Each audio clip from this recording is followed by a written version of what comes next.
الحمد لله نحمده ونستعينه ونستغفره ونؤمن به ونتوكل عليه ونعوذ بالله من شرور أنفسنا ومن سيئات أعمالنا من يهده الله فلا مضل له ومن يضلل فلا هادي له وأشهد أن لا إله إلا الله وحده لا شريك له وأشهد أن محمدا عبده ورسوله فإن خير الحديث كتاب الله وخير الهدي هدي محمد صلى الله عليه وسلم وشر الأمور محدثاتها وكل محدثة بدعة وكل بدعة ضلالة يا أيها الذين آمنوا اتقوا الله حق تقاته ولا تموتن إلا وأنتم مسلمون وقال تعالى ربنا لا تؤاخذنا إن نسينا وأخطأنا ربنا ولا تحمل علينا إصرا كما حملته على الذين من قبلنا ربنا ولا تحملنا ما لا طاقة لنا به واعف عنا واغفر لنا وارحمنا أنت مولانا فانصرنا على القوم الكافرين. அன்பிற்குரிய சகோதரர்களே சகோதரிகளே, அல்லாஹுடைய பெருங்கருணையால் இன்றைய ஜும்மா தின உரையை உரிய நேரத்தில் செய்யுமெடுப்பதற்காக நாம் இங்கு ஒன்று கூடியிருக்கிறோம். அல்ஹம்துலில்லாஹ். இன்றைய தின தலைப்பாக நீங்கள் கண்காணிக்கப்படுகிறீர்கள் என்ற தலைப்பு நிர்வாகத்தால் தரப்பட்டிருக்கிறது. அன்பிற்குரிய சகோதர சகோதரிகளே, அல்லாஹ் சுப்ஹானஹு வ தஆலா மனிதனை ஒரு சுதந்திர படைப்பாக படைத்திருக்கிறான். நாம் எப்படி வேண்டுமானாலும் வாழ முடியும் என்று முடிவெடுக்கக்கூடிய சுதந்திரத்தை அல்லாஹ் சுப்ஹானஹு வ தஆலா நமக்கு வழங்கியிருக்கிறான். அந்த சுதந்திரம்தான் நம்மை சொர்க்கமா நரகமா என தீர்மானிக்க காரணமாக அல்லாஹ் ஆக்கியிருக்கிறான். அலம் நஜஅல் லஹு ஐனைன் வ லிசானன் வ ஷஃபத்தைன் வ ஹதைனாஹு நஜ்தைன். அல்லாஹ் கூறுகின்றான், அலம் நஜஅல் லஹு ஐனைன், அவனுக்கு 2 கண்களை நாம் தரவில்லையா, 2 உதடுகளையும் ஒரு நாவையும் அவனுக்கு நாம் வழங்கவில்லையா, 2 வழிகளையும் அவனுக்கு நான் காட்டவில்லையா என்று அல்லாஹ் சுப்ஹானஹு வ தஆலா சொல்கின்றான். நன்மை எது தீமை எது என்ற 2 வழிகளையும் அல்லாஹ் நமக்கு காட்டியிருக்கிறான். அப்படி காட்டாத இந்த உலகத்தில் எந்த சமூகம் இல்லை என்று அல்லாஹ் கூறுகிறான். இந்த உலகத்திலே நபிமார்கள் அனுப்பப்படாத சமூகமே இல்லை என்று அல்லாஹ் திருமறை குர்ஆனிலே சொல்கின்றான். நபிமார்களுடைய வரவு என்பதே நன்மை தீமையை பிரித்து சொல்வதற்குத்தான். நாளை மறுமை நாளில் மனிதன் வந்து நிற்கும்போது மா ஜாஅனா நதீர் என்ற வார்த்தையை அவன் அல்லாஹ்விடத்திலே கூறவிடக்கூடாது என்பதற்குத்தான். எங்களுக்கு எந்த விதமான எச்சரிக்கையாளரும் வரவில்லை என்று நாளை மறுமையிலே இவன் காரணம் சொல்லிவிடக்கூடாது என்பதற்காக இம்மின் உம்மத்தின், இந்த உலகத்தில் உள்ள எல்லா சமூகத்திலும் நபி அனுப்பப்பட்டிருக்கிறார் என்று அல்லாஹ் சுப்ஹானஹு வ தஆலா சொல்கின்றார். இந்த கட்டமைப்பை நாம் தெளிவாக புரிந்து கொள்ள வேண்டும். நாம் ஒரு சுதந்திரமான ஒரு படைப்பாக படைக்கப்பட்டிருக்கிறோம். நாம் விரும்புவபடி நம்முடைய வாழ்க்கையை அமைத்து கொள்ள அல்லாஹ் விரும்பவில்லை. அப்படியானால் அல்லாஹ்வுடைய விருப்பம் என்ன என்பதை எப்படி தெரிந்து கொள்வது? வேதத்தின் மூலமும் தூதரின் மூலமும் அல்லாஹ் சுப்ஹானஹு வ தஆலா மனித இனத்திற்கு அந்த விருப்பத்தை, அல்லாஹ்வுடைய விருப்பத்தை, நம்முடைய வெற்றிக்கான வழியை, நாம் நம்மை அழித்து கொள்ளக்கூடாது என்ற எச்சரிக்கையை அல்லாஹ் அனைத்து நபிமார்கள் மூலமாகவும் இந்த சமூகத்திற்கு அனுப்பி தந்து விட்டான். இப்போது இந்த போராட்டம் இந்த பூமியில் நடந்து கொண்டே இருக்கிறது. பிறந்ததிலிருந்து சக்கராத்தால் வரைக்கும் அந்த போராட்டம் நடக்கிறது. சிறுபிள்ளையாக இருக்கக்கூடியவர்களுக்கு அவர்களை பற்றிய விசாரணை அவருடைய பெற்றோர்களுக்கு இருக்கிறது. பருவமடைந்ததற்கு பிறகு ஒவ்வொருவரும் சுயமாக அல்லாஹ்விடத்தில் பதில் சொல்லக்கூடிய ஒரு பொறுப்புக்கு வருகிறார். அந்த பருவமடைந்ததிலிருந்து அவருடைய சக்கராத் ஹாலிலே பைத்தியம் பிடிக்கக்கூடிய சுய புத்தி இல்லாத ஒரு நிலை வந்தால் அந்த காலகட்டத்தை தவிர உள்ள அனைத்து நேரங்களுக்கும் மனிதன் விசாரணைக்கு உட்படுத்தப்படுகிறான். விதிவிலக்காவது சிறுவர்களும் புத்தி சுவாதானம் இல்லாதவர்களும் தான், பைத்தியக்காரர்கள் தான். அப்படி புத்தி இருக்கக்கூடிய ஒவ்வொருவருமே எந்த ஒரு நொடி பொழுதுமே விசாரணையிலிருந்து அவர்கள் தப்பிக்க முடியாது.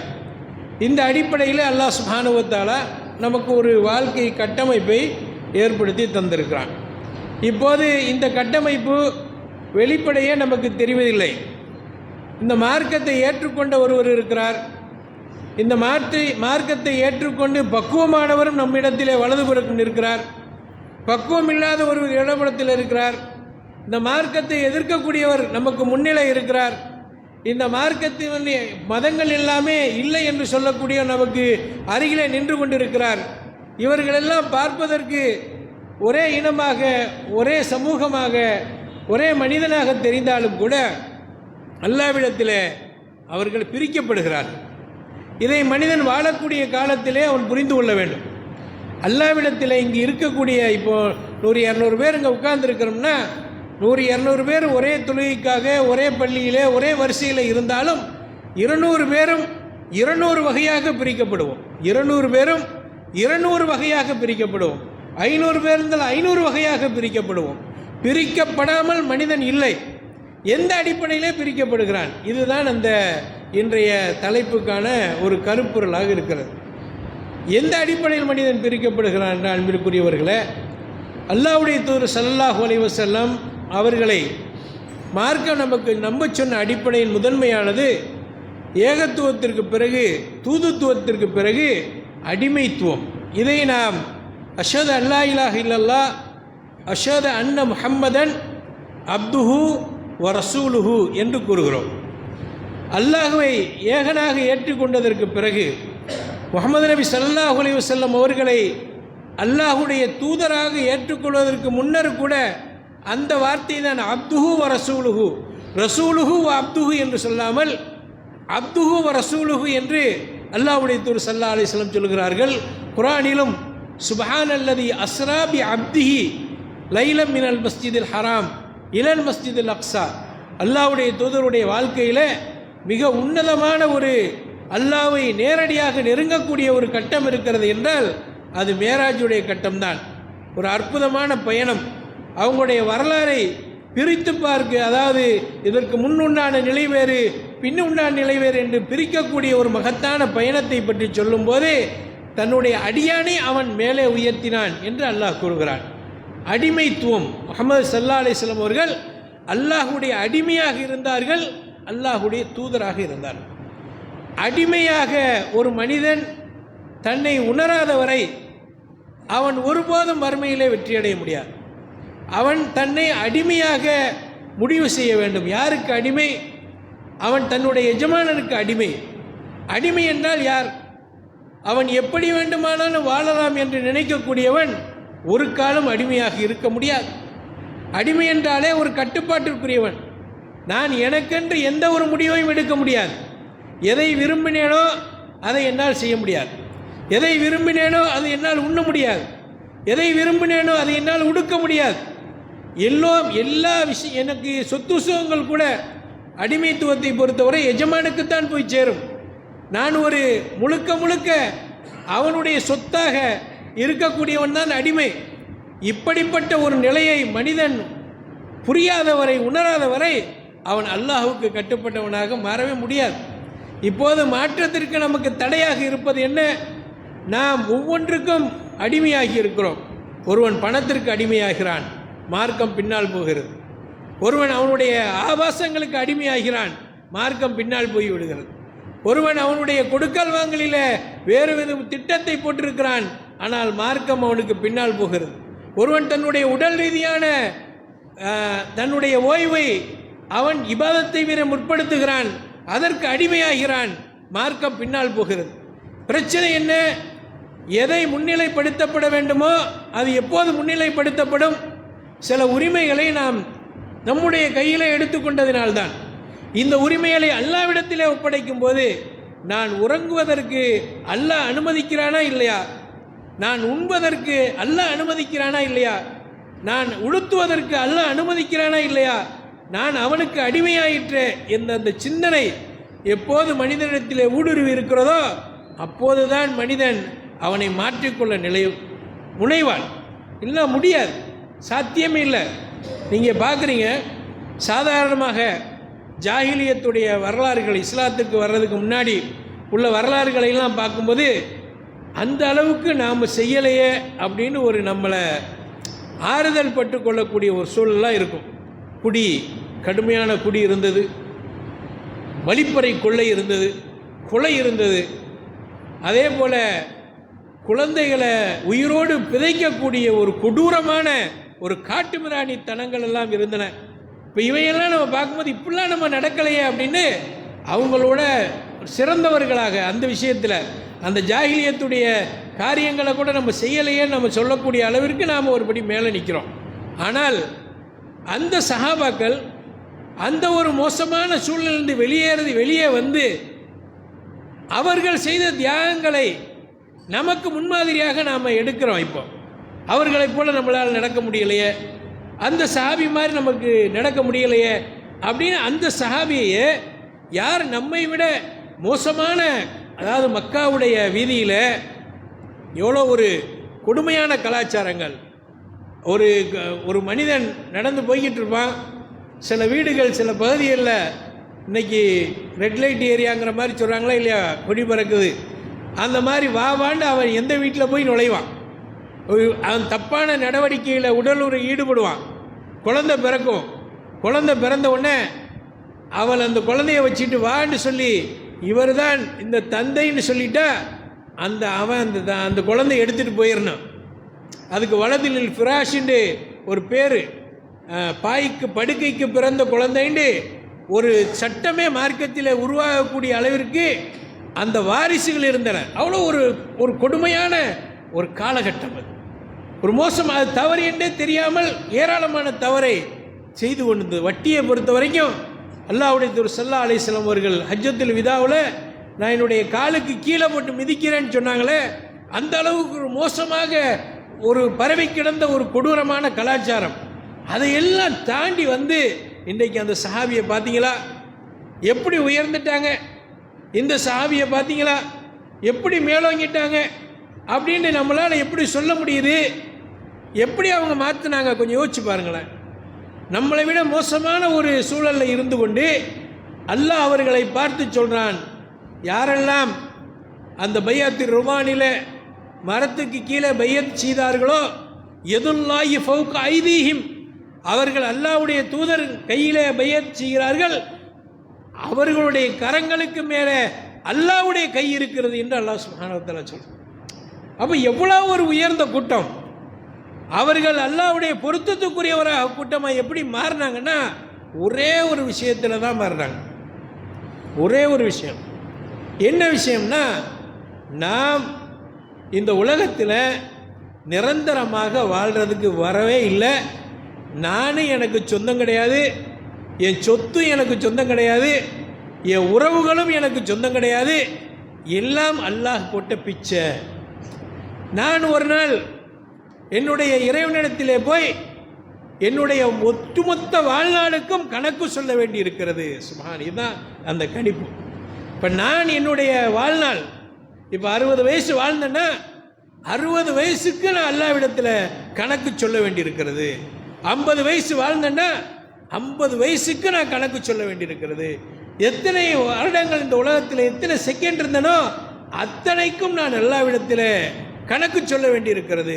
லா தஸாலு கதம அப்தின் ஹத்தா யுஸ்அல் அன் அர்பா, ஒரு அடியானுடைய பாதங்கள் 4 விஷயத்துக்கு பதில் சொல்லாமல் அந்த பாதத்தை அவன் அல்லாஹ்விடத்திலிருந்து எடுத்து வைக்க முடியாது. எல்லாத்துக்கும் பதில் சொல். செயல்பட்டியா, கல்வி வந்ததை செஞ்சியா, பொருளாதாரத்தை செஞ்சியா, எங்கே செலவழித்த என்று எல்லா கேள்விகளுக்கும் உங்களுடைய வாழ்நாளை எப்படி கழிச்ச, நேர பங்கீடு எப்படி இருந்துச்சு, டைம் மேனேஜ்மெண்ட் எப்படி இருந்துச்சு, ஃபினான்ஷியல் கண்ட்ரோல் எப்படி இருந்துச்சு, உறவுகள் எப்படி இருந்தது, எல்லாத்தையும் பற்றி அவன் அவன் என்ன செஞ்சானோ எல்லாத்துக்கும் பதில் சொல்லாத வரைக்கும் அங்கேருந்து நகரவே முடியாது.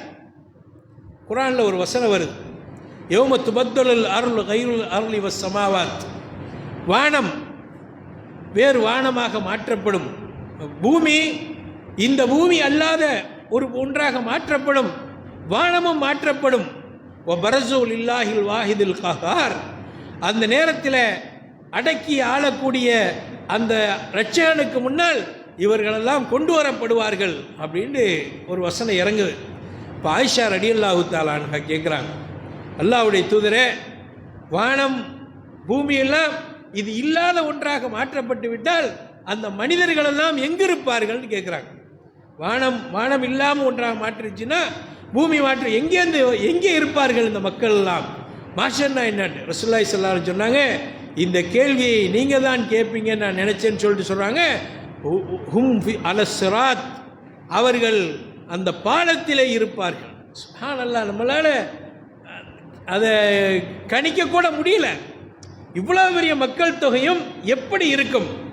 அல்லாஹ் சூரத்து மரியமில் சொல்லும்போது, இம்மின்கும் இல்லா வாரிதுஹா, உங்களில் ஒவ்வொருவரும் சொர்க்கத்திற்கு போவதற்கு முன்னர் நரகத்தை கடக்காமல் சொர்க்கத்துக்கு போக முடியாது என்று அல்லாஹ் குர்ஆனில் சொல்கிறான். நீங்கள் நரகத்தை கடக்காமல் சொர்க்கத்துக்கு போக முடியாது. அப்போ என்ன இருக்கும்? ஒரு பாலம் இருக்கும். அந்த பாலத்தை பற்றி ஏராளமான தகவல்கள், மனுஷன் எங்கே இருப்பான், என்ன சூழ்நிலையில் இருப்பான், எந்த மாதிரி இருப்பான், ஒன்றுமே தெரியாமல் நான் முழிக்க வேண்டியதாக இருக்குது. அந்த நாளை பற்றியான தகவல்களை சொல்லும் போதே நமக்கு நம்முடைய அறிவுக்கு புலப்படாத ஒன்று இதுதான் யதார்த்தமானது. இப்போ அப்படிப்பட்ட ஒரு கொடூரமான ஒரு நாளில் அல்லாஹ்வுடைய விசாரணைக்கு அவன் உட்படுத்தப்படும் போது அல்லாஹ்வுடைய தூதர் ஸல்லல்லாஹு அலைஹி வஸல்லம் சொல்கிறாங்க, ஒவ்வொருவனும் அல்லாஹ்வை சந்தித்தே தீருவான், தனித்தனியான விசாரணை நடக்கும், லைஸ பைனஹு வ பைனல்லாஹி தர்ஜமான் சொல்கிறாங்க ஸல்லல்லாஹு அலைஹி வஸல்லம். அவனுக்கும் அல்லாஹ்வுக்கும் மத்தியில் மொழிபெயர்ப்பாளர்கள் இருக்க மாட்டார்கள். சுப்ஹானல்லாஹ், நேரடியாக அங்கே யார் டிரான்ஸ்லேட்டருக்காண்டி யார் அங்கே இருக்க மாட்டாங்க. அவர்கள் நேரடியாக அல்லாஹ்விடத்திலே உரையாடுவார். என்ன கேட்பான், என்ன செய்வான், என்ன மாதிரி நம்மளை தண்டிப்பானா மன்னிப்பானா, ஒன்றுமே புரியாது, ஒன்றுமே நமக்கு தெரியாது.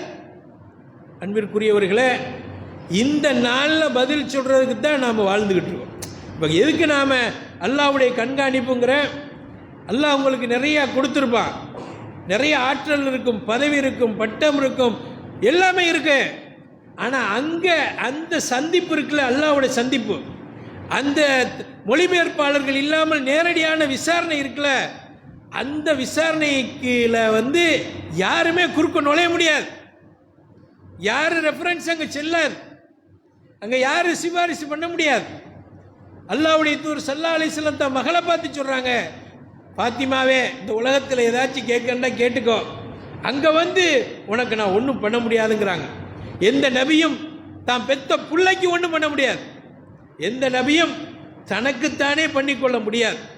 முஹம்மது ஸல்லல்லாஹு அலைஹி வஸல்லம் அவர்கள் சஜிதாவிலே கிடக்கும்போது அவர்கள் கவலையாக கிடக்கிற நேரத்தில் தான் அல்லாஹ்வுடைய தூதர் ஸல்லல்லாஹு அலைஹி வஸல்லத்தை அல்லாஹ் ஆறுதல் சொல்லி சஜிதாவிலிருந்து எழுப்புறான், ஷஃபாத்துக்கான வாய்ப்பு கொடுக்குறாங்கிறத நம்ம பார்க்குறோம். யாருக்கும் ஒன்றும் செய்ய முடியாத ஒரு நாளை நோக்கி நாம் பயணித்து கொண்டிருக்கிறோம். அந்த நேரத்தில் நமக்கு இருக்கக்கூடிய படை பட்டாளங்கள், சொத்து சுகம், நம்முடைய ஆற்றல் திறமை, ஒரு மண்ணு நமக்கு உதவாது, ஒன்று நமக்கு வராது. அப்போ அந்த ரப்பை சந்திக்கக்கூடிய அந்த நாளை நாம் நினைக்க வேண்டுமா வேண்டாமா என்பதுதான் மிக முக்கியமான அம்சம். இது நிறைய நம்ம கேட்டிருப்போம் பெரியவர்களே, நிறைய நமக்கு மறுமையை பற்றி தெரியும். பெரிய பயான்லாம் நம்ம மணிக்கணக்கில் யூடியூப்லேயும் சரி, அதுலேயும் சரி, ஜும்மாவிலையும் இதெல்லாம் கேட்காமலாம் நம்ம இல்லை. ஏராளமான செய்திகளை நாம் கேட்டுக்கிட்டு தான் இருக்கோம். ஆனால் வாழ்க்கை மாற்றங்கள்னு வரும்போது ஷைத்தாங்க மிகச்சிடுறான். தன்னை மாத்திரம் என்று நினைக்கக்கூடிய ஒரு முடிவை மாறி, ஷைத்தானுக்கு ரொம்ப கடுமையான முடிவு எதுவும் கிடையாது, கடுமையான முடிவு எதுவும் இல்லை. அவன் ஒருத்தன் நீங்கள் உங்களை மாற்றிக்கிற போகிறீங்கன்னு முடிவு எடுக்கிறீங்கடா, அது ஷைத்தானுக்கு நீங்கள் கொடுக்கக்கூடிய சவால். அப்போ ஷைத்தான் ஒன்று சவாலை அவன் எடுத்துட்டான்டா, அவன் அல்லாட்டே சவால் விட்டவன். இங்கே தான் நம்ம விளங்கன். நீங்கள் உங்களை மாற்றன்னு நினைக்கிறீங்க, ஃபஜ்ர் தொழுன்னு நினைக்கிறீங்க, ஜமாத்தில் எந்திரிச்சு ஃபஜ்ர் தொழுன்னு நினைக்கிறீங்க. ஃபஜ்ர் தொழுங்கிற முடிவு அற்புதமான முடிவு. அந்த முடிவை நீங்கள் எடுத்துட்டீங்கடா, ஷைத்தான் உஷாராயிடும். ஆக இவன் மோசமான முடிவில் எடுத்திருக்கான். அது வரைக்கும் உங்களை அவன் ஒன்றுமே செய்ய மாட்டான். அவன் எல்லா சப்போர்ட்டும் உங்களுக்கு பண்ணிக்கிட்டே இருப்பான். இந்த முடிவு அல்லாஹ்வுக்கு பொருத்தமானதாக அவனுக்கு அடிமைத்துவ முடிவாக இருந்துச்சுன்னா அவனுக்கு தூக்கம் வராது. அவன் மீட்டிங் போட ஆரம்பிச்சிருவான், அவன் கூப்பிட்டு வச்சு பேசுவான். ஹதீஸில் நாம் பார்க்குறோம், இந்த அடியானை எப்படி கெடுப்போம்? தனியான ஷைத்தான் வருவான், கூட்டாக ஷைத்தான் வருவான், மனிதர்களிலிருந்தே ஷைத்தான், மினல் ஜின்னத்தி வன்னாஸ். நம்ம நட்பு அவனுடைய கூட்டாளிகளை வச்சே நம்மளை கெடுக்கிறதுக்கு பார்ப்பான், நம்மளுடைய நட்புகள் மூலமாக கெடுக்கிறதுக்கு பார்ப்பான். ஏதோ ஒரு வகையில் அவன் ஜெயிக்கிறதுக்கு முயற்சி பண்ணுவான். அப்போ ஒவ்வொரு நல்ல முடிவுக்கு மத்தியிலுமே நாம் தோத்துறதுக்கு என்ன காரணம்னா, ஒரு நல்ல முடிவு எடுத்தாலே நம்ம முடிவு பண்ணணும்.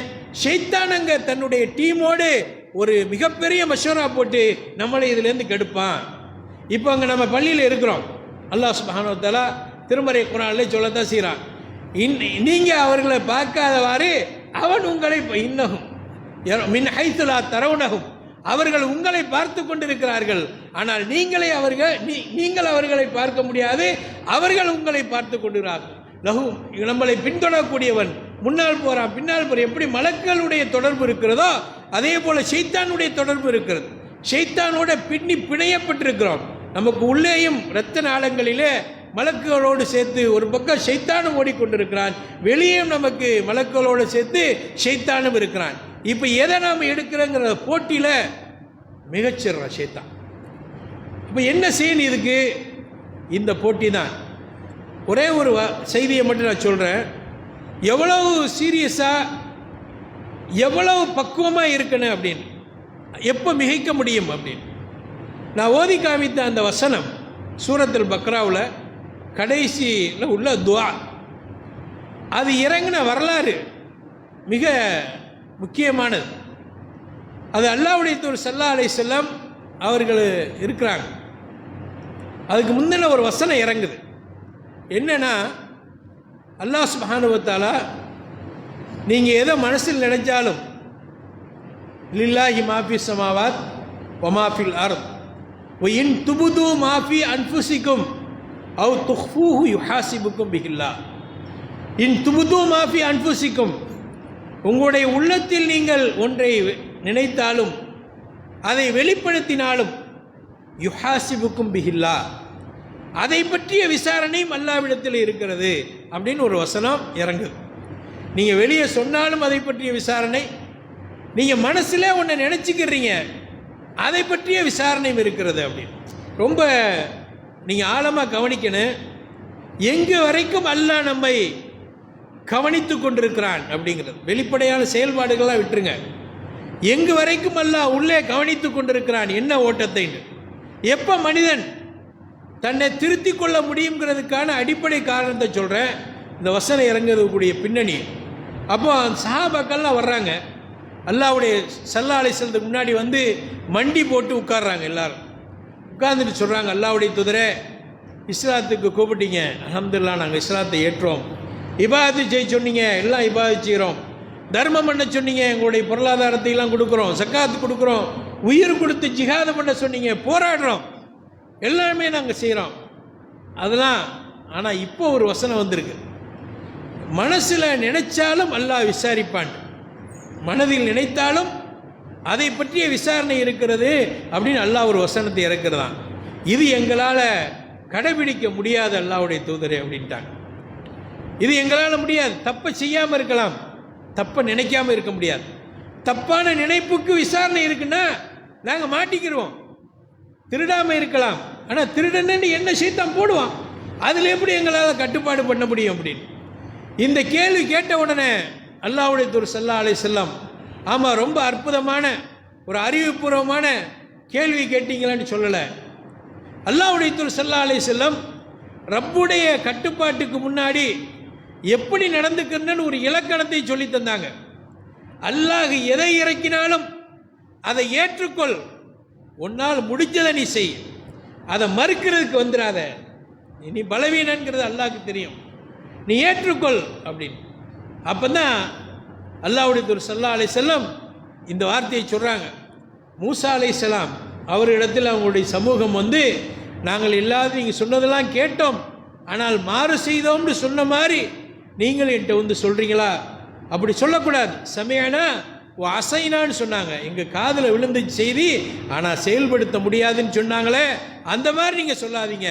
சமயனா அத்தாயனா என்று நீங்கள் சொல்லுங்கள் ரசூலுல்லாஹி ஸல்லல்லாஹு அலைஹி வஸல்லம் சொல்கிறாங்க. கேட்டோம் கட்டுப்பட்டோம்னு சொல்லுங்க, உங்களால் முடியாட்டாலும் கட்டுப்பட்டோம்னு சொல்லுங்க, அல்லாஹ் அதுக்கான வழியை காமிப்பான்.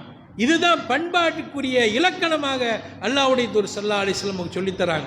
நமக்கு செயல்பாட்டால் அது முடியலன்றாலும், நம்முடைய மனசு அதை சொல்லுது இது செயல்பட முடியாதுன்றாலும், ஆனால் அல்லாஹ் சொல்லிட்டானா செய்ய, கேட்டுக்கொண்டோங்கிற அந்த கட்டுப்பாடு தான் உச்சகட்ட நிலை. அந்த நிலையை அல்லாஹ் சுப்ஹானஹு வ தஆலா சொல்ல வைக்கிறான். அப்புறம் தான் அந்த வசனமே இறங்குது. எந்த வசனம்? லில்லாஹி ஆமன ரசூலு பிமா உன்சில இலைஹி மிர் ரப்பிஹி வல் முஃமினூன் குல்லுன் ஆமன பில்லாஹி வ மலாயிகத்தின்னு சொல்லிட்டு, ரப்பனா லா துஆஹிதுனா இன்னசி லா யுகல்லிஃபுல்லாஹு நஃப்ஸன் இல்லா உஸ்ஸஹா, அல்லாஹ் அந்த சக்திக்கு மீறி கட்டளையிட மாட்டான் என்ற அந்த வசனம், அதுக்கு பின்னாடி உள்ளதை நாங்கள் தவறு செஞ்சா யாரெல்லாம் எங்களை மன்னிச்சிருண்டு அந்த பாவ மன்னிப்புக்கான வசனங்கள் இறக்கி வைக்கிதுன்னா, இந்த விஷயத்தில் இந்த வார்த்தையை சஹாபாக்கள் சொல்லிக்கிட்டே வெளியே போகிறாங்க. சஹாபாக்களுடைய பக்குவத்தை, அந்த தர்பியாவை ரசூலுல்லாஹி ஸல்லல்லாஹு அலைஹி வஸல்லம் எப்படி கொடுத்தாங்கன்னா, அல்லாஹ் சொல்லிட்டா கேட்டு, அதுக்கு பிறகு எந்த வியாக்கியானம் பேசாது. அது என்னால் முடியும் முடியாது, இது வாய்ப்பு இருக்குது வாய்ப்பு இல்லை ஒன்றும் சொல்லாதீங்க என்ற அடிப்படையில் மன ரீதியாக முதல்ல உள்வாங்கி கொள்ளுங்கள். அல்லாஹ்வுடைய தூதர் ஸல்லல்லாஹு அலைஹி வஸல்லத்துக்கு அல்லாஹ் அந்த தர்பியாவை அல்லாஹ்வுடைய தூதர் சமூகத்துக்கு தர்றாங்க. அப்போ அந்த கட்டுப்பாட்டுக்குள்ளே ஒருத்தன் வந்துட்டான்னா மனிதன்கிற ரீதியில் தவறு நடக்கத்தான் செய்யும். எல்லாருமே தவறிழைக்கக்கூடியவன் தான். ஆனால் இந்த நாளை நினச்சி பார்க்கணும். அல்லாஹ் சுப்ஹானஹு வ தஆலா சூரத்துல் ஹதீதில், அதே போல் சூரத்து இப்ராஹீமில் ஒரு செய்தியை சொல்கிறான். இன்றைக்கி நிறைய பேர் நம்மளோட வாழ்கிறாங்க. யௌம தரல் முஃமினீன வல் முஃமினாத், அந்த நாளில் மஹ்ஷரில் சில மூமின்கான ஆண்களை பெண்கள் நீங்கள் பார்ப்பீங்க. அவங்களுக்கு மத்தியில் எஸ்ஆ நூறுகும் பைன ஐதீஹிம் வபி ஐமானிஹிம் புஷ்ராக்குமுல் யௌம், அவங்களுக்கு முன்னாடி வலப்புறத்திலும் இடம் எல்லாமே ஒளி வீசிக்கொண்டிருக்கும், அவங்களுக்கு சொர்க்கம் இருக்கிறது என்று சொல்லிட்டு நிரந்தரமாக இருப்பான்னு சொல்லும்போது, அந்த நேரத்தில் முனாஃபிக்கானால ஆண்களும் பெண்களும் இருப்பாங்க. நம்ம வாழக்கூடிய சமூகம் நம்மளை வேறு மாதிரி இழுத்துட்டு போமே, அதுக்கு தான் இந்த வசனத்தை சொல்கிறேன். அந்த மக்களை அவங்க பார்ப்பாங்க. யௌம யகூலுல் முனாஃபிகூன வல் முனாஃபிகாத் லில்லதீன ஆமனு உன்துரூனா நக்தபிஸ் மின் நூரிக்கும். அப்போ அந்த நாளில் நயவஞ்சகர்களான ஆண்களும் பெண்களும் இந்த மூமியை பார்த்து சொல்லுவாங்க, எங்கள் பக்கம் கொஞ்சம் திரும்புங்களேன், உங்கள்கிட்டேருந்து நாங்கள் கொஞ்சம் ஒளியை எடுத்துக்கிறோமே அப்படின்னு சொல்லுவாங்க. எங்கள் பக்கம் கொஞ்சம் திரும்பி பாருங்க அப்படின்னு சொல்லும்போது அவர்களுக்கு சொல்லப்படும் கீழ் இருஜூ வராஅக்கும், நீங்கள் பின்னாடி திரும்பி போயிருங்க, உங்களுக்கெல்லாம் இங்கே ஒளி கிடையாது. எதுக்கு தெரியும்? பாத்தினுகு ஃபீ இல்தமிஸு நூரன் ஃபதுரிபத் பைனஹும் பிசூரின் லஹு பாப், அவர்களுக்கும் இவர்களுக்கும் மத்தியிலே ஒரு திரை ஏற்படுத்தப்படும், அதனுடைய ஒரு பகுதி ரஹமத்தாக இருக்கும், மறுபகுதி அதாபாக இருக்கும். அப்படி அப்போ நல்ல மக்களும் தீய மக்களும் இப்படி ஒன்றா இருக்கும்போது அல்லாஹ் சுப்ஹானஹு வ தஆலா பிரித்து காமிக்கிறான். அப்போ அந்த மக்கள் சொல்கிறாங்க, யுனாதூனகும் அலம் நக்கும் மாக்கும், அவங்க கூப்பிட்டு கத்துறாங்க, அந்த பக்கம் மாட்டிக்கிட்டாங்க, நாங்கள் உங்களோட தானே இருந்தோண்டு. இதாங்க பாயிண்ட். நம்ம ஒரு சமூகத்தோடு வாழ்கிறோம், அந்த சமூகத்தில் நல்லவன் இருக்கான் கெட்டவன் இருக்கான். அந்த நேரத்தில் சொல்கிறாங்க, அலம் நக்கும் மாக்கும், நாங்கள் உங்களோட தானப்பா ஒன்றா இருந்தோம், ஒரு பார்வை பார்த்தா ஒன்ட்டேருந்து எங்கள்கிட்ட ஒளி கிடச்சிக்கிறோமே அப்படின்னு இந்த நல்ல மக்களை பார்த்து அந்த நயவஞ்சகர்கள், ரெட்டை வேலை போடக்கூடிய முனாஃபிக்குகள் நிற்கிற நேரத்தில் இப்போ சொல்லுவாங்க, பலா ஆமாம் எங்களோட தான் இருந்தீங்க, ஆனால் வலா கிண்ணக்கும் ஃபத்தன்தும் அன்ஃபுஸக்கும், உங்களுடைய நஃப்ஸ் உங்களை ஃபித்னாவில் ஆக்கிருச்சு, குழப்பிட்டீங்க. நீங்க உங்களுடைய நஃப்ஸை உங்க நஃப்ஸ் உங்களை வீணாக்கிருச்சு. ஆசை, அதிகாரம், திருட்டு, ஏமாற்று எல்லாமே உங்களுடைய நஃப்ஸ் சரியான வச்சது. நீ அல்லாஹ்வுடைய அடிமை அப்படிங்கிறத உன் நஃப்ஸ் உன்னை காப்பாத்தாம என்னென்னலாம் பண்ணிச்சு தெரியுமா? வர்த்தப்தும் கர்ரத்துக்கும் அமானி, உங்களை எல்லாம் அது கெடுத்து ஏமாத்தி என்ன இந்த அளவுக்கு உலகம் உங்களை அல்லாவிடம் இருந்து உங்களை உலகம் வந்து கெடுத்துருச்சு அப்படின்னு சொல்லிட்டு இன்றைய தினத்தில் நீங்கள் எந்த விதமான ஃபிதியாவும் எந்த விதமான பிராயச்சித்தமோ நீங்கள் அல்லாவிடத்தில் கொடுத்து நீங்கள் தப்பிக்க முடியாது என்று அந்த மக்கள் சொல்கிறத அல்லாஹ் குர்ஆனில் சொல்கிறான். அன்பிற்குரியவர்களே, நாம் எல்லாம் கண்காணிக்கப்படுகிறோம். யாரும் யாருக்காக வேண்டியும் நாளைக்கு மறுமையில் போய் அல்லாவிடத்தில் போய் நிற்க முடியாது. எல்லாமே கணவன் மனைவி பிரிக்கப்படுவார்கள், பிள்ளைகள் தந்தையர் பிரிக்கப்படுவார்கள், நட்பு வட்டங்கள் எல்லாம் பிரிக்கப்படும். எல்லாருமே எப்படி கபிரிஸ்தானில் எவ்வளோ பெரிய ஆளாக இருந்தாலும் வச்சுட்டு வெளியே ஒதுங்குறோமோ அந்த மாதிரி மறுமை நாளில் தனிப்பட்ட முறையில் தான் நம்ம அல்லாட்ட போய் நிற்க முடியும்னா, உலகத்திலே நம்ம வாழக்கூடிய காலகட்டத்தில் நாம் அந்த அடிப்படையில் நம்முடைய வாழ்க்கையை அந்த நாளுக்கு தகுதியான ஒரு வாழ்க்கையாக நம்ம மாற்றிக்கொள்ள வேண்டும். எல்லாம் அல்ல அல்லாஹ் சுப்ஹானஹு வ தஆலா அந்த எண்ணத்தை நமக்கு தந்து அந்த மொழிபெயர்ப்பு இல்லாமல் அல்லாஹ்விடத்தில் சந்திக்கக்கூடிய அந்த நாளில் நாம் வெற்றி அடைவதற்கு என்ன வழி அப்படிங்கிறத மட்டும் பார்த்தா போதும். எங்கேயும் நம்ம யாரும் நமக்கு குடிச்சு குளிச்சு நிம்மற வச்சு உட்கார வச்சு படித்து கொடுத்து சொல்லி நம்மளை காப்பாற்றின அவசியம் இல்லை. நமக்கே தெரியும் நம்ம செய்கிற தப்புன்னு. இப்போ யாருக்கு தெரியாதுன்னு நினைக்கிறீங்க? நான் செய்கிற தப்புன்னு யாருக்கு தெரியும்? அந்த மாதிரி தப்பு செஞ்சால் அல்லாஹ் தௌபா செஞ்சால் மன்னிச்சிடறான். அது தெரியாமல் செய்கிற மடமையால் செய்கிறது. ஆனால் நம்ம செய்கிறதெல்லாம் தவறுகள் இல்லை, பாவங்கள். நம்ம செய்கிறது நம்ம தவறையும் பாவத்தையும் ஒன்றாக்கிட்டோம். பாவம்னா என்ன? எது தண்டனைன்னு தெரியும், தெரிஞ்சுக்கிட்டே செய்வோம். அதுக்கு 1008 காரணம் சொல்லுவோம். அந்த காரணம் அல்லாட்ட நிற்குமான்னு நம்ம பார்க்கறது இல்லை. அது அடிமையான எனக்கு அந்த சுதந்திர முடிவு எடுக்கிறதுக்கு ரைட்ஸ் இருக்கான்னு பார்க்கறது இல்லை. நான் ஒரு அடிமை, அல்லாஹ் என் விஷயத்தில் ஒன்று சொல்லியிருக்கான், இதை மாத்துறதுக்கு எனக்கு என்ன உரிமை இருக்குன்னு கேட்டு பாருங்க. ஒரு பெண்ணு தனியாக நிற்கிறான், ஷைத்தான் சொல்கிறான் தப்பாக நடந்துக்கேண்டு. நீ கேள், இவளை அனுபவிக்கிறதுக்கு எனக்கு என்ன அனுமதி இருக்கான்னு கேள். அல்லாட்ட ஒரு ரப்புட்ட கேள், யா அல்லாஹ் நீ தான் என்னுடைய ரப்பு, நான் உன் அடிமை, இவளோட நான் தவறாக நடக்கிறதுக்கு அனுமதி தரியா இல்லையான்னு கேள். உங்கள் நஃப்ஸு சொல்லக்கூடாதுன்னு. ஒருத்தன் உண்ட பொருளாதாரத்தை ஒப்படைக்கிறான், உங்களுக்கு நல்லா தெரியும் அது தவறுண்டு. அடுத்தவங்க உங்கள் காசு இல்லைன்னு தெரியும், அவருக்கு அதை பற்றி அறிவு இல்லைன்னு தெரியும், அவர் ஒரு அபலை, இதை பற்றி நாலேஜ் இல்லாதவர். நீ எதை செஞ்சாலும் அவர் ஏற்றுக்குருவார். அவன் இப்போ 1000 ரூபா லாபம் இருக்குது, 1000 ரூபான்னு ஏற்றுக்குருவான். 1 லட்சம் லாபம் இருந்தால் 1 லட்சம்னு ஏற்றுக்குருவான். ஒன்றுமே தெரியாது. ஒரு ரப்புட்ட கேளுங்க, நீ அடிமை தானே, இவன் எஜமானு இருந்துட்டு போட்டோம், அந்த எஜமான்கிட்ட கேள், மாலிக்கல் முழுக்கிட்ட, யா அல்லாஹ் நான் என்கிட்ட கொடுக்கப்பட்ட இதில் இவருக்கு நான் எவ்வளோ கொடுக்கணும்னு நீ வச்சிருக்க, இவரை நான் 1 லட்ச ரூபான்னு வந்த லாபத்தை 10,000 ரூபான்னு சொல்லி 90,000 ரூபாயை நான் எடுத்துக்கிறதுக்கு அனுமதி இருக்காண்டு அங்கே அந்த எஜமான்கிட்ட கேளு. அந்த அடிமைத்துவம் உனக்கு சொல்லும் நீ பண்ணது தப்புன்னு. அதனால தான் அல்லாஹ் சொல்கிறான் அந்த வசனத்துடைய கடைசியில், அலம் யஅனில் லதீன ஆமனு அன் தக்ஷா குலூபுஹும் லிதிக்ரில்லாஹ். அல்லாஹ் ஈமான் கொண்ட மக்களுக்கு அவருடைய உள்ளங்கள் அல்லாஹ்வை கண்டு அஞ்சக்கூடிய தருணம் இன்னுமா வரவில்லை அப்படின்னு அல்லாஹ் கேட்குறான். எப்பப்போ அந்த தருணம் வரும்? சக்கராத் ஹால் அடைச்ச உடனே அந்த தருணம் வரும். அந்த தருணத்தை வரைக்கும் காத்து கிடந்தால் தௌபா செஞ்சு திருந்தி வாழ முடியாத ஒரு சூழல் வந்துருச்சுன்னா வாழ்க்கை முழுக்க நரகமாக போயிடும். எல்லாம் அல்ல அல்லாஹ் சுப்ஹானஹு வ தஆலா அவனை புரிந்து வாழக்கூடிய பாக்கியத்தை எனக்கும் நம் அனைவருக்கும் தந்தல்வானாக.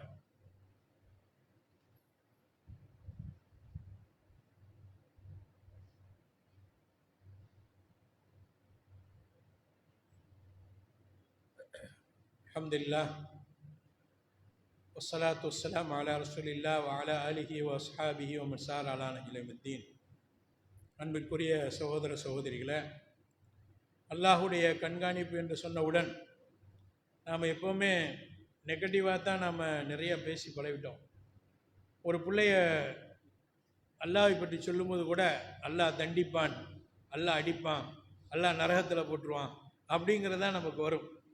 அல்லாஹ் கருணையாளன், அல்லாஹ் மன்னிப்பவன், அல்லாஹ் கிருபையாளன், உன் மேலே அல்லாஹ் எவ்வளோ முகப்பத்து வச்சுருக்கான் அப்படிங்கிற வார்த்தை நம்மள்கிட்ட பெரும்பாலும் வர்றதில்லை. அந்த எச்சரிக்கை தான் நமக்கு அதிகமாக போகும். ஆனால் அது தவறானது. ரெண்டும் பேலன்ஸ் ஆகணும். அல்லாஹ் நம்முடைய கண்காணிக்கிறான்ங்கிறத நல்ல வகையிலுமே நீங்கள் பார்க்கணும். ஏதாவது ஒரு நல்லதை நீங்கள் செய்கிறீங்க, அதை யாருமே இந்த உலகத்தில் பார்க்கல, அல்லாஹ்கான் நீங்கள் செய்கிறீங்கன்னா அல்லாஹ் சுப்ஹானஹு வ தஆலா அதை மிகப்பெரிய அளவுக்கு வளர்த்து நாளைக்கு மறுமையில் வருவான். ஒரு மனிதன்கிட்ட உஹது மலை அளவிற்கு ஒரு நன்மையை கொடுப்பான்னு ரசூலுல்லாஹி ஸல்லல்லாஹு அலைஹி வஸல்லம் சொல்கிறாங்க. இவ்வளோ பெரிய நன்மையெல்லாம் நாங்கள் செய்யலையே அப்படின்னு. இல்லை, நீ அந்த தர்மம் பண்ண, எனக்காக செஞ்ச, அதை என் வலது கரத்தால் நான் வாங்கி வளர்த்துருக்கிறேன், இதுதான் அந்த நன்மையை நீ அனுபவின்னு அல்லாஹ் சுப்ஹானஹு வ தஆலா சொல்வான். அப்போ எந்த ஒரு சின்ன காரியத்தை நீங்கள் நல்லது செஞ்சாலும் அல்லாஹ் அதை பார்த்து கொண்டு தான் இருக்கிறான். லா துஹக்கிரன்ன மினல் மஅரூஃபி ஷைஅன் வலவ் அல்கா அஹாக பி வஜ்ஹின் தலீக். நீ சின்ன எந்த காரியத்தையும் இழிவாக நினைத்து விடாதே. அது உன்னுடைய சகோதரனை புன்முறுவலோடு பார்ப்பதாக இருந்தாலும் சரி. இத்தகின்னார் வலவ் பிஷிக்கு தமர், நரக நெருப்பிலிருந்து காப்பாற்றி கொள்ள ஒரு பேரித்தம்பளத்துடைய ஒரு பகுதியை கொடுத்தாவது நீங்கள் காப்பாற்றி கொள்ளுங்கன்னு சொல்கிறான். அதனால் எந்த நன்மையான காரியத்தையும் நாம் இழிவாக லேசாக நினைச்சிடாம, அல்லாஹ் இதை பார்த்து கொண்டிருக்கிறான், அவனுடைய திருமுகத்துக்காக வேண்டி நாம் இதை செய்யும்போது நிச்சயமாக மிகப்பெரிய நன்மை வரும். எனவே முழுமையாக தீமையிலிருந்து விலகுவதும் நன்மையை நம்மால் முடிந்த வரைக்கும் செய்வதும் நிச்சயமாக மறுமையிலே நம்மை ஒரு மகத்தான கூலியை பெற்றுத்தர காரணமாக இருக்கிறது என்று சொல்லி, இறுதியாக இங்கு இருக்கக்கூடிய நாம் ஒவ்வொருவரும் எத்தனை பேர் இருக்கிறோமோ அதில் ஒன்றாக அல்லாஹ் சுப்ஹானஹு வ தஆலா 100 பேர் இருந்தால் 101வதாக அல்லாஹ் இருக்கிறான் என்ற பார்வையை அல்லாஹ் குர்ஆனிலே தருகிறான். நீங்கள் 2 பேர் இருந்தால் 3வதாக அல்லாஹ் இருக்கிறான். நீங்கள் 4 பேர் இருந்தால் 5வதாக அல்லாஹ் இருக்கிறான். அல்லாஹ் சுப்ஹானஹு வ தஆலாவுடைய கண்காணிப்பு இல்லாமல் மா தஸ்குத் மின் வரக்கத்தின் இல்லா யாலம், ஒரு மரத்திலிருந்து ஒரு இலை உதிர்ந்தாலும் அது அல்லாஹுக்கு தெரியாமல் இல்லை. மனிதன் எதை நினைத்தாலும் அந்த நினைப்பு அல்லாஹுக்கு தெரியாமல் இல்லை. எனவே அன்பிற்குரியவர்களே, தனிமை என்பதே நமக்கு கிடையாதுங்கிறது தான் நம்முடைய நம்பிக்கை. இதை நம்ம விளங்கிக்கணும். தனிமை என்பது மனிதனுக்குத்தான் தனிமையை ஒழிய அல்லாஹுக்கு நமக்கு தனிமை கிடையாது. எந்த அளவுக்கு அல்லாஹ் நம்ம விசாரணை கூட்டில் நெருக்கி வச்சிருக்காண்டா, பல்வேறு விதமான நெருக்கடிகள்லாம் நமக்கு ஏற்படுத்தியிருக்கான். வறுமையில் போயெல்லாம் அப்படிலாம் தப்பிக்க முடியாது. சூரத்துல் காஃப் எடுத்து படித்து பாருங்க, அதில் தெரியும். ஒருவர் பிடிச்சி இழுத்துட்டு போவார், ஒரு ஆள் முன்னாடி இப்போ ஷாயிக்கும் ஷஹீத், ஒரு ஆள் பிடிச்சி இழுத்துட்டு ஒரு ஆள் வராரு, சாட்சிக்கு ஒரு ஆள் வருவார். அங்கே 2 மலக்குகள் சாட்சிக்கு நிற்பாங்க.